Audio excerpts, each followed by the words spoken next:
أعوذ بالله من الشيطان الرجيم. بسم الله الرحمن الرحيم. سيقول السفهاء من الناس ما ولاهم عن قبلتهم التي كانوا عليها قل لله المشرق والمغرب يهدي من يشاء إلى صراط مستقيم. وكذلك جعلناكم أمة وسطا لتكونوا شهداء على الناس ويكون الرسول عليكم شهيدا وما جعلنا القبلة التي كنت عليها إلا لنعلم من يتبع الرسول ممن ينقلب على عقبيه وإن كانت لكبيرة إلا على الذين هدى الله وما كان الله ليضيع إيمانكم إن الله بالناس لرؤوف رحيم. قد نرى تقلب وجهك في السماء فلنولين قبلة ترضاها فول وجهك شطر المسجد الحرام وحيث ما كنتم فولوا وجوهكم شطره وإن الذين أوتوا الكتاب ليعلمون أنه الحق من ربهم وما الله بغافل عما يعملون. ولئن أتيت الذين أوتوا الكتاب بكل آية ما تبعوا قبلتك وما أنت بتابع قبلتهم وما بعضهم بتابع قبلة بعض ولئن اتبعت أهواءهم من بعد ما جاءك من العلم إنك إذا لمن الظالمين. الذين آتيناهم الكتاب يعرفونه كما يعرفون أبناءهم وإن فريقا منهم ليكتمون الحق وهم يعلمون. الحق من ربك فلا تكونن من الممترين ولكل وجهة هو موليها فاستبقوا الخيرات أينما تكونوا يأتي بكم الله جميعا إن الله على كل شيء قدير. ومن حيث خرجت فول وجهك شطر المسجد الحرام وإنه للحق من ربك وما الله بغافل عما تعملون. ومن حيث خرجت فول وجهك شطر المسجد الحرام وحيث ما كنتم فولوا وجوهكم شطره لئلا يكون للناس عليكم حجة إلا الذين ظلموا منهم فلا تخشوهم واخشوني وليتم نعمتي عليكم ولعلكم تهتدون. كما أرسلنا فيكم رسولا منكم يتلو عليكم آياتنا ويزكيكم ويعلمكم الكتاب والحكمة ويعلمكم ما لم تكونوا تعلمون فاذكروني أذكركم واشكروا لي ولا تكفرون. يا أيها الذين آمنوا استعينوا بالصبر والصلاة إن الله مع الصابرين. ولا تقولوا لمن يقتل في سبيل الله أموات بل أحياء ولكن لا تشعرون. ولنبلونكم بشيء من الخوف والجوع ونقص من الأموال والأنفس والثمرات وبشر الصابرين الذين إذا أصابتهم مصيبة قالوا إنا لله وإنا إليه راجعون.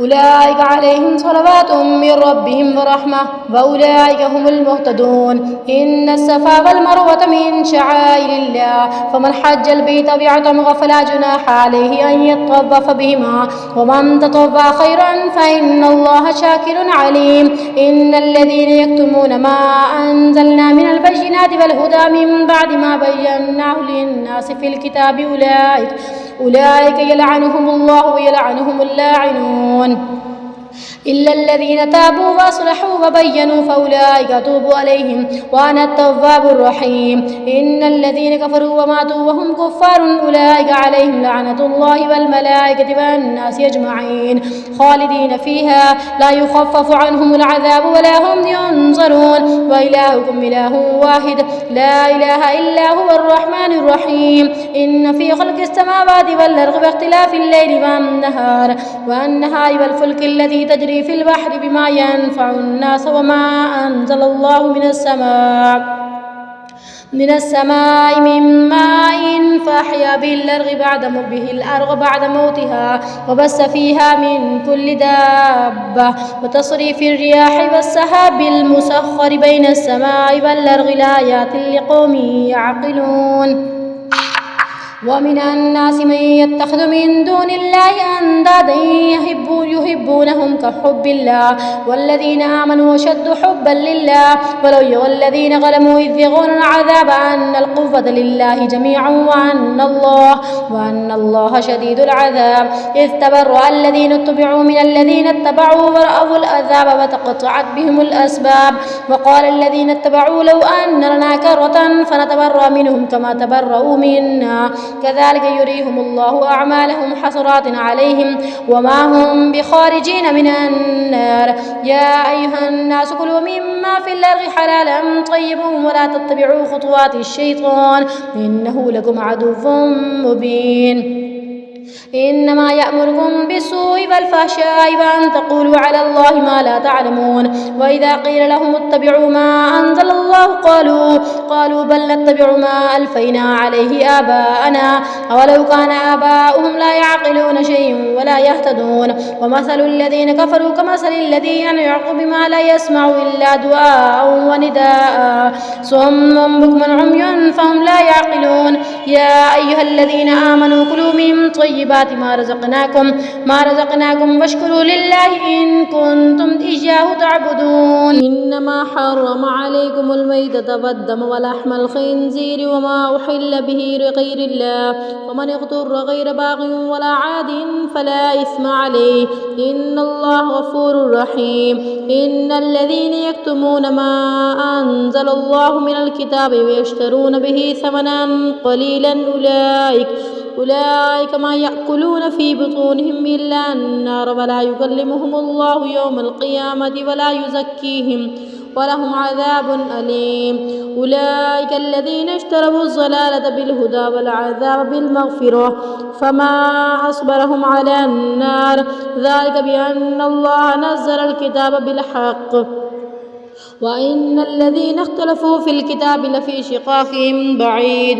ليس البر أن تولوا وجوهكم قبل المشرق والمغرب ولكن البر من آمن بالله واليوم الآخر والملائكة والكتاب والنبيين وآتى المال على حبه ذوي القربى واليتامى والمساكين وابن السبيل والسائلين وفي الرقاب وأقام الصلاة وآتى الزكاة والموفون بعهدهم إذا عاهدوا والصابرين في البأساء والضراء وحين البأس أولئك الذين صدقوا وأولئك هم المتقون. يا أيها الذين آمنوا كتب عليكم القصاص في القتلى الحر بالحر والعبد بالعبد والأنثى بالأنثى فمن أوفي له من أخيه شيء فاتباع بالمعروف وأداء إليه بإحسان ذلك تخفيف من ربكم ورحمة فمن اعتدى بعد ذلك فله عذاب أليم. ولكم في القصاص حياة يا أولي الألباب لعلكم تتقون. كتب عليكم إذا حضر أحدكم الموت إن ترك خيران الوصية للوالدين والأقربين بالمعروف حقا على المتقين فمن بدله بعد ما سمعه فإنما اسمه على الذين يبدلونه إن الله سميع عليم. فمن خاف من موص جنفا أو إثما فأصلح بينهم فلا إثم عليه إن الله غفور رحيم. يا أيها الذين آمنوا كتب عليكم الصيام كما كتب على الذين من قبلكم لعلكم تتقون أياما معدودات فمن كان منكم مريضا أو على سفر فعدة من أيام أخر وعلى الذين يطيقونه فدية طعام مسكين فمن تطوع خيرا فهو خير له وأن تصوموا خير لكم إن كنتم تعلمون. شهر رمضان الذي أنزل فيه القرآن هدى للناس وبينات من الهدى والفرقان فمن شهد منكم الشهر فليصم ومن كان مريضا أو على سفر فعدة من أيام أخر يريد الله بكم اليسر ولا يريد بكم العسر ولتكملوا العدة ولتكبروا الله على ما هداكم ولعلكم تشكرون. وإذا سألك عبادي عني فإني قريب أجيب دعوة الداع إذا دعاني فليستجيبوا لي وليؤمنوا بي لعلهم يرشدون. وحل لكم ليلة الصيام الرفث إلى نسائكم هن لباس لكم وأنتم لباس لهن علم الله أنكم كنتم تختارون أنفسكم فتاب عليكم وعفى عنكم فالآن باشروهن وابتغوا ما كتب الله لكم وكلوا واشربوا حتى يتبين لكم الخيط الأبيض من الخيط الأسود من الفجر ثم أتموا الصيام إلى الليل ولا تباشروهن وأنتم عاكفون في المساجد تلك حدود الله فلا تقربوها كذلك يبين الله آياته للناس لعلهم يتقون. ولا تأكلوا أموالكم بينكم بالباطل وتدلوا بها إلى الحكام لتأكلوا فريقا من أموال الناس بالإثم وأنتم تعلمون. يسألونك عن الأهلة قل هي مواقيت للناس والحج وليس البر بأن تأتوا البيوت من ظهورها ولكن البر من اتقى فأتوا البيوت من أبوابها واتقوا الله لعلكم تفلحون. وقاتلوا في سبيل الله الذين يقاتلونكم ولا تعتدوا إن الله يحب المعتدين. واقتلوهم حيث ثقفتموهم وأخرجوهم من حيث أخرجوكم والفتنة أشد من القتل ولا تقاتلوهم عند المسجد الحرام حتى يقاتلوكم فيه فإن قاتلوكم فاقتلوهم كذلك جزاء الكافرين. فإن انتهوا فإن الله غفور رحيم. وقاتلوهم حتى لا تكون فتنة ويكون الدين لله فإن انتهوا فلا عدوان إلا على الظالمين. الشهر الحرام بالشهر الحرام والحرمات قصاص فمن اعتدى عليكم فاعتدوا عليه بمثل ما اعتدى عليكم واتقوا الله واعلموا أن الله مع المتقين. وأنفقوا في سبيل الله ولا تلقوا بأيديكم إلى التهلكة وأحسنوا إن الله يحب المحسنين. وأتموا الحج والعمرة لله فإن أحسرتم فما استيسر من الهدي ولا تهلقوا رؤوسكم حتى يبلغ الهدي مهلا فمن كان منكم مريضا أو به أذى من رأسه ففدية من صيام أو صدقة أو نسك فإذا أمنتم فمن تمتع بالعمرة إلى الحج فما استيسر من الهدي فمن لم يجد فصيام 3 أيام في الحج و7 إذا رجعتم تلك 10 كاملة ذلك لمن لم يكن أهله حاضر المسجد الحرام. واتقوا الله واعلموا أن الله شديد العقاب. الحج أشهر معلومات فمن فرغ فيهن الحج فلا رفث ولا فسوق ولا جدال في الحج وما تفعلوا من خير يعلمه الله وتزودوا فإن خير الزاد التقوى واتقون يا أولي الألباب. ليس عليكم جناح أن تبتغوا فضلا من ربكم فإذا عفوتم من عرفات فاذكروا الله عند المشعر الحرام واذكروه كما هداكم وإن كنتم من قبله لمن الضالين. ثم أفيضوا من حيث أفاض الناس واستغفروا الله إن الله غفور رحيم. فإذا قضيتم مناسككم فاذكروا الله كذكركم آباءكم أو أشد ذكرا. فمن الناس من يقول ربنا آتنا في الدنيا وما له في الآخرة من خلاق ومنهم من يقول ربنا آتنا في الدنيا حسنة وفي الآخرة حسنة وقنا عذاب النار.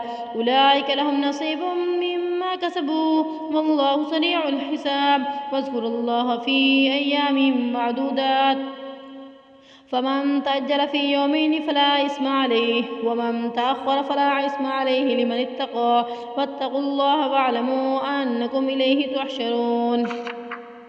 ومن الناس من يعجب قوله في الحياة الدنيا ويشهد الله على ما في قلبه وهو ألد الخصام وإذا تولى سعى في الأرض ليفسد فيها ويهلك الحرث والنسل والله لا يحب الفساد. وإذا قيل له اتق الله أخذته العزة بالإثم فحسبه جهنم ولبئس المهاد. ومن الناس من يشري نفسه ابتغاء مرضات الله والله رؤوف بالعباد. يا أيها الذين آمنوا ادخلوا في السلم كافة ولا تتبعوا خطوات الشيطان إنه لكم عدو مبين.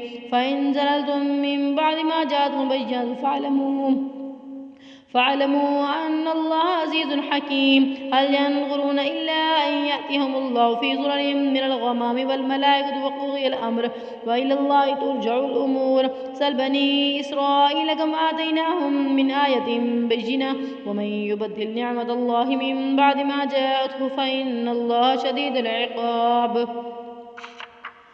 زين للذين كفروا الحياة الدنيا ويسخرون من الذين آمنوا والذين اتقوا فوقهم يوم القيامة والله يرزق من يشاء بغير حساب.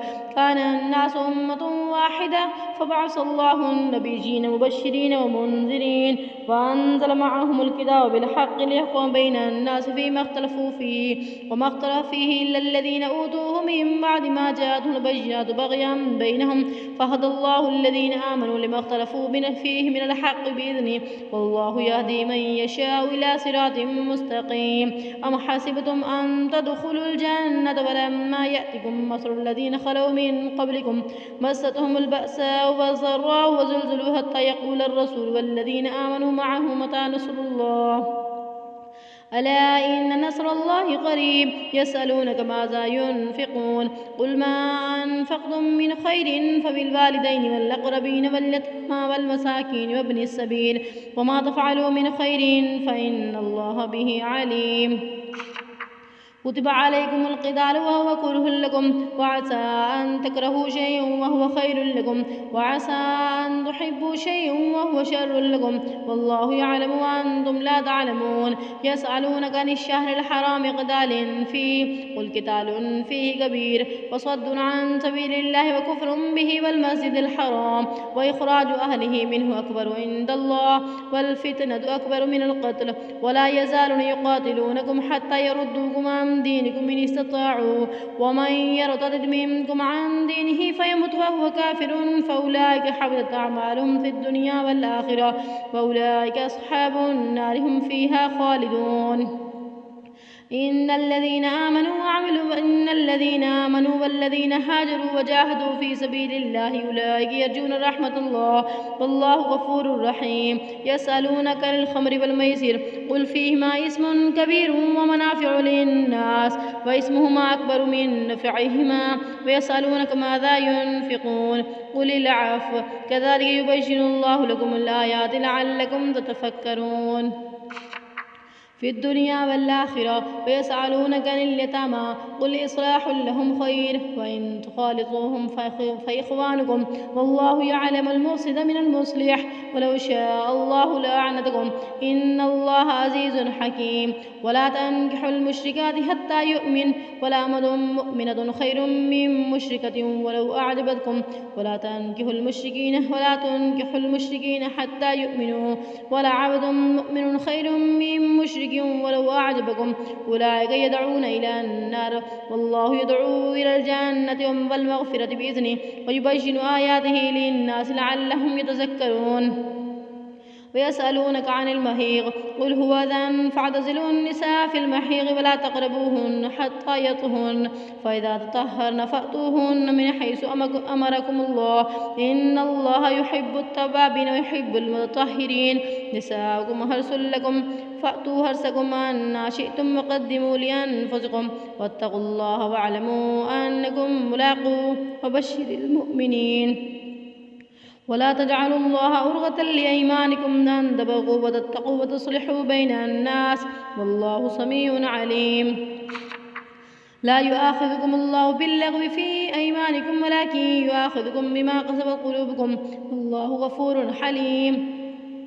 للذين يؤلون من نسائهم تربص 4 أشهر فإن فاءوا فإن الله غفور رحيم وإن عزموا الطلاق فإن الله سميع عليم. والمطلقات يتربصن بأنفسهن 3 قروء ولا يحل لهن أن يكتمن ما خلق الله في أرحامهن إن كن يؤمن بالله واليوم الآخر وبعولتهن حق بردهن في ذلك إن أرادوا إصلاحا ولهن مثل الذي عليهن بالمعروف وللرجال عليهن درجة والله عزيز حكيم. الطلاق 2 مرتان فإمساك بمعروف أو تصريح بإحسان ولا يحل لكم أن تأخذوا مما آتيتموهن شيئا إلا أن يخافا ألا يقيما حدود الله فإن خفتم ألا يقيما حدود الله فلا جناح عليهما فيما افتدت به تلك حدود الله فلا تعتدوها ومن يتعد حدود الله فأولئك هم الظالمون. فإن طلقها فلا تحل له من بعد حتى تنكح زوجا غيره. فإن طلقها فلا جناح عليهما أن يتراجعا إن ظنا أن يقيما حدود الله. فإن خفتم حدود الله يبينها لقوم يعلمون. وإذا طلقتم النساء فبلغن أجلهن فامسكوهن بمعروف أو سرحوهن بمعروف ولا تمسكوهن ضرارا لتعتدوا ومن يفعل ذلك فقد ظلم نفسه.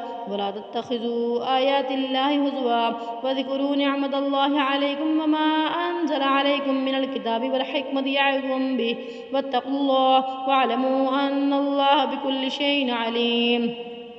وإذا طلقتم النساء فبلغن أجلهن فلا تعولوهن أن ينكحن أزواجهن إذا تراغوا بينهم بالمعروف. ذلك يوعظ به من كان منكم يؤمن بالله واليوم الآخر. ذلكم أصغى لكم وأطهر والله يعلم وأنتم لا تعلمون. والوالدات يرضعن أولادهن حولين كاملين لمن أراد أن يتم الرضاعة. وعلى المولود له رزقهن كسوتهن بالمعروف. لا تكلف نفسا إلا وسعها. لا تضار والدة بولدها ولا مولود له بولده. وعلى الوارث مثل ذلك. فإن أرادا فصالا عن تراغ منهما وتشاور فلا جناح عليهما. وإن أردتم أن تسترضعوا أولادكم فلا جناح عليكم إذا سلمتم ما آتيتم بالمعروف. واتقوا الله واعلموا أن الله بما تعملون بصير. والذين يتوفون منكم يذرون أزواجا يتربصن بأنفسهن 4 أشهر وعشرا. فإذا بلغن أجلهن فلا جناح عليكم فيما فعلن في أنفسهن بالمعروف والله بما تعملون خبير. ولا جناح عليكم فيما عرضتم به من خطبة النساء أو أكننتم في أنفسكم.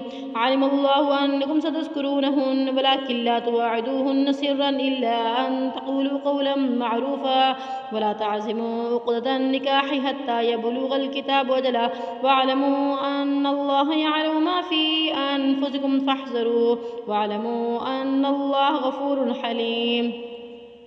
لا جناح عليكم إن طلقتم النساء ما لم تمسوهن أو تفرغوا لهن فريضة ومتعوهن على الموسع قدره وعلى المقدر قدره متاعا بالمعروف حقا على المحسنين. وإن طلقتموهن من قبل أن تمسوهن فقد فرغتم لهن فريضة فنصف ما فرغتم إلا أن يعفون أو يعفو الذي بيده عقدة النكاح وأن تعفوا أقرب للتقوى. ولا تنسفوا الفضل بينكم إن الله بما تعملون بصير.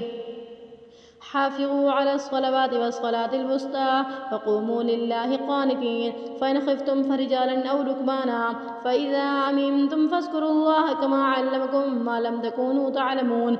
والذين توفون منكم يذرون أزواجا وصية لأزواجهم متاعا إلى الحول غير إخراج.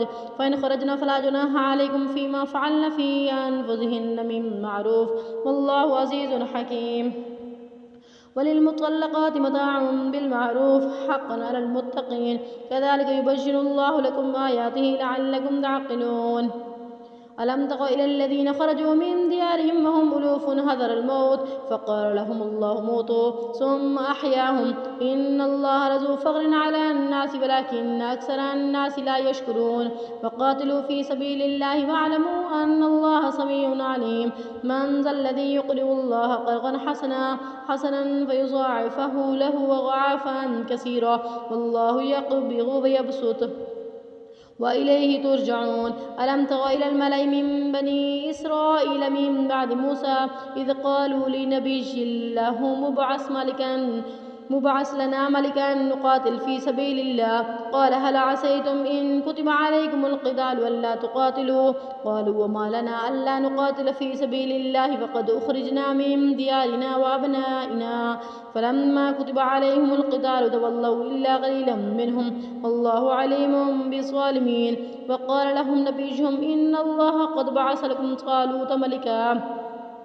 قالوا أنى يكون له الملك علينا ونحن أحق بالملك منه ولم يؤت سعة من المال. قال إن الله اصطفاه عليكم وزاده بسطا في العلم والجسم والله يؤتي ملكه من يشاء والله واسع عليم.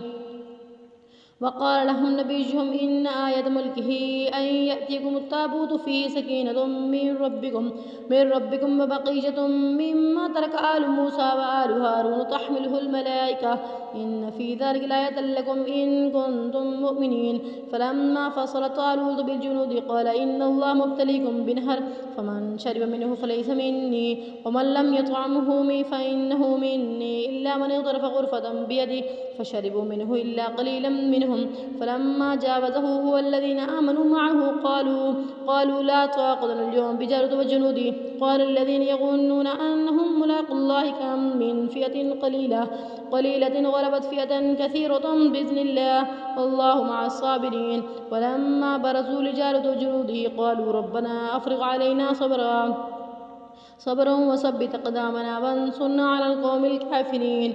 فحزموهم بإذن الله فقتل داود جالوت وآتاه الله الملك والحكمة وعلمه مما يشاء ولولا دفع الله الناس بعضهم ببعض لفسدت الأرض ولكن الله ذو فضل على العالمين. تلك آيات الله نتلوها عليك بالحق وإنك لمن المرسلين.